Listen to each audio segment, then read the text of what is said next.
I just saw a couple of videos that really inspired me to talk to you today. The first one was of Dr. McCready talking about his research at HeartMath, where he would show pictures randomly generated.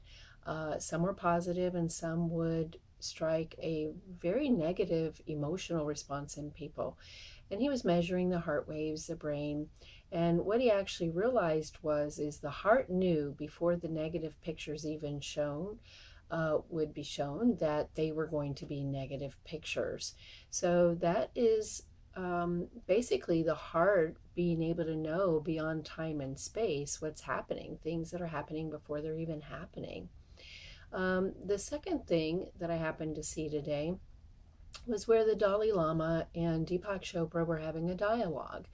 And in that dialogue, Deepak was mentioning just, why is it important that we cultivate compassion, that we cultivate some of these states of mind. And Deepak Chopra was mentioning that pretty much now we know 95% of our disease, our inflammation, these are a result of states of mind, not genetics like many of us were taught, but by states of mind. I also recently heard some research where our state of mind is being affected by others. So, this is more intuition research, more psychic research. But not only that, they were measuring dream states and they were able to show that our dreams even are being affected by other people's thoughts, not just our own, not just our subconscious or our unconscious, but also other people's thoughts. In one particular study that I'm thinking of, basically they had two different people. The one person would be the sleeping person, the second person was looking at art, and they were able to show that with these people connected, they were able to determine which art the connected person was looking at by the dream state of the other person. So basically, by me just sharing a few bits of information right there, why am I being so inspired? Why am I in awe? Why am I so impassioned to share with you the importance of our knowing about who we are as energy? The answer to that is, okay, just imagine it, right? There we are, our thoughts, every thought we think is basically going into the minds of other people, and vice versa. All those thoughts from other people are going into our mind. And not only are they coming into our mind, they're even coming into our mind during sleep. They're affecting our dreams. So these are other ways that we are so interconnected that it is delusional to believe that we are separate.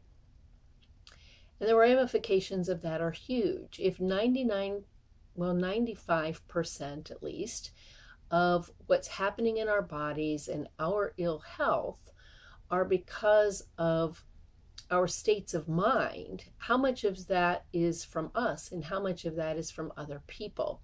Now, we can't control other people, but we can at least start one person at a time, influencing what I'm calling our own thought pollution, right? If we start taking control of our thoughts, then we start taking control of our states of heart, our states of mind.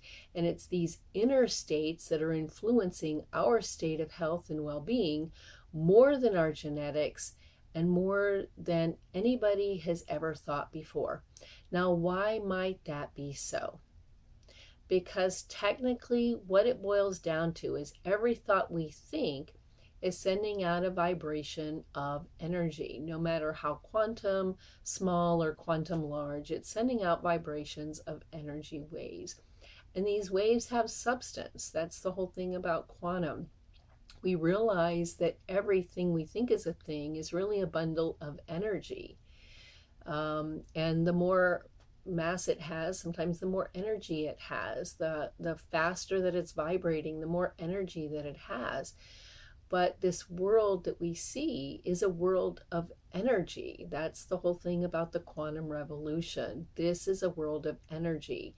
And it's such an energy that we are serving as energy transmitters, we're serving as energy receivers, and we are not separate. We are interconnected. So we need to start taking control of our own mental pollution that's happening. Now, what exactly is a state of mind? A state of mind or a state of heart are when we put our bodies into a state of energy. It's an energy pattern. Now, when we change our state of mind, the energy pattern within our own bodies, it's penetrating our own bodies, this state changes. So we change a thought, we change our energy pattern. Not only that, we can do these things outside of ourselves. So let's say if somebody is giving us a massage, or we're even out in the sunlight, other people can help us change our states. The state of the environment can help us change our states, whether we're having some lightning storms out there or whether we're having a beautiful sunny day. These are all states of vibration, states of energy. They're patterns, and they are affecting our energy pattern. So basically, how we feel every single day is a result of our energy pattern. And we can't control other people, but we can choose every single day about how do we cultivate these states that we are living every single day. And if for no other reason, a great reason to start taking conscious control of that is because of the way it dictates our health. Now, if we are unhealthy, I do not want you to go around thinking that I am blaming you or that you should be blaming yourself for your state of health because you weren't controlling your thinking well enough. No, I don't want you blaming yourself because there's too much going out in the environment. And I just talked about, stress pollution. There's too many things and negativities out there that are permeating our hearts and our brains and are affecting our states. But we can use our mind, we can use our focus consciously to bring ourselves into the most loving states: compassion, calm, peace, whatever calm, peace, or loving thought that you can put yourself in. These actually will immediately start alleviating the energy patterns which are correlated with inflammation, which are correlated with our body tensing up, and the energy signals basically being impeded and causing us ill health. So just a short talk today, but I wanted to at least let you know that there are very tangible reasons why it is so important that we start beginning to understand who we are as energy and these energy patterns, and how we are so entangled, we are so interconnected as one, that we now know by research in a number of different fields that your thoughts will penetrate your family, they will penetrate your spouse, they will penetrate your children, even if they don't know that they are consciously picking those up.